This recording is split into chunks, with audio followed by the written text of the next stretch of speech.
and so the man's name was Crossax. So I just wanted to get that. It was bugging me. I finally found it. But yeah, I mean, the use of these.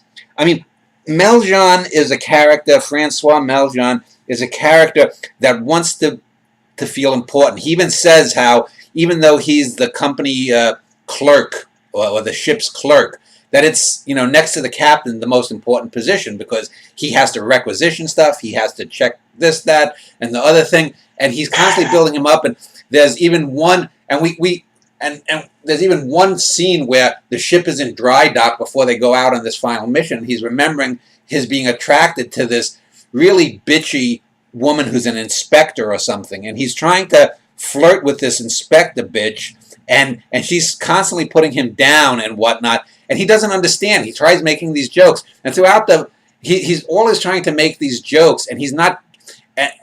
You have to figure he realizes that he's not as funny. I think a couple of times he says, "I don't understand why they don't laugh at my jokes and whatnot," and then someone else tells a similar version of a joke he just told, but tells it much snappy and punchier, and people laugh, and he's like, I told that joke," but that gives a sense of the character too. Not only does it relieve the book from being just this high-minded thing of ideals, but it grounds it in a reality that, you know, humor is important.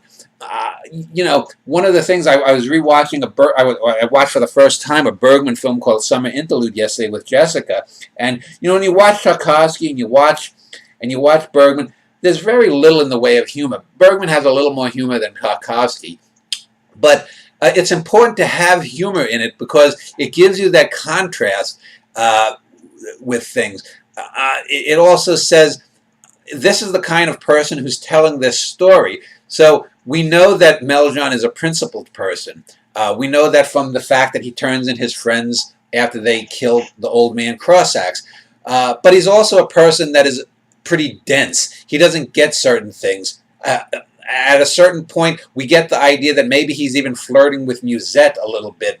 Maybe not sexually flirting, but intellectually trying to show off in front of her his human qualities. When we get one of the interesting scenes is this scene where we get on Shoni, and there are human governors of, there's like 8 continents, and there are some vague kind of states, and the humans have sort of taken over the planet, and there are chieftains of the Shoni races, the cephalopods, and there's a handful, there's a dozen or more of them, but we get a descendant character of the Norwegian, for example, a Holdvan character, and he's the governor there, and we get another descendant character called the Vulcan, who is a descendant character of a guy named Spiridopoulos, who funded some of the porno films of Bit von Rheingold in earlier books. And so we get these 2 characters, and in these 2 characters, we get some scenes that go back to that kind of thing I had in the spy book based upon La Dolce Vita.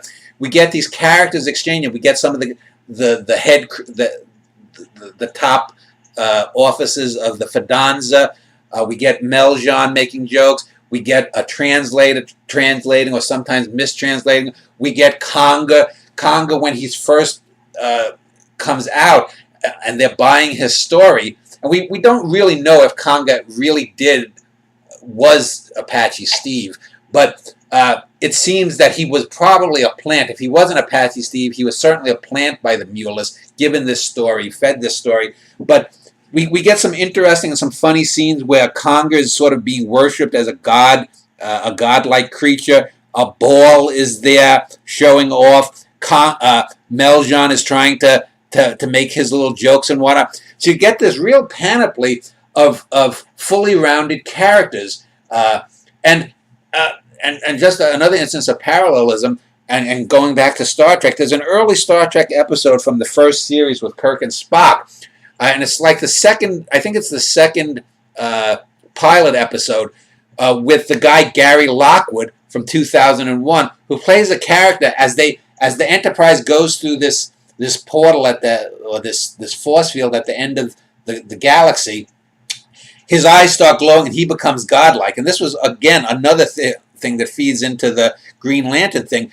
And so I had this idea that since the dogfish swallows all the things like a giant whale, it permeates everything, and this somehow screws with the androids and the bions.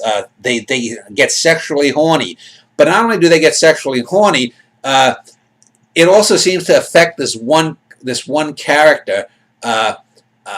This Italian, again, I forget his name. I give him a Tony Ginastra. Ginastera. Yeah, Ginastera. Tony Ginastera. So Antonio Ginastera, he's one of the characters that's mentioned early on in the book during the dreams, the recounting of the crew's dreams, and he sort of becomes godlike, and we get this thing that he's going to maybe be a threat to the ship. Has the dogfish, in its last moments before dying, crept into the body of Ginastera? We don't know.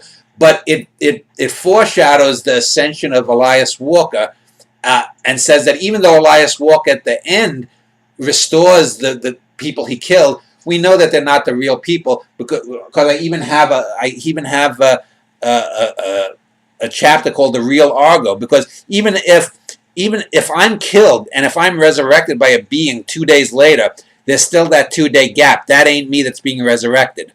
And so this Ginastera is sort of killed off stage. He's put in a kind of stasis and he's disposed of. And this again ties in with a lot of my books. Is I try to keep a lot of the more cliched, the more expected tropes and actions off stage.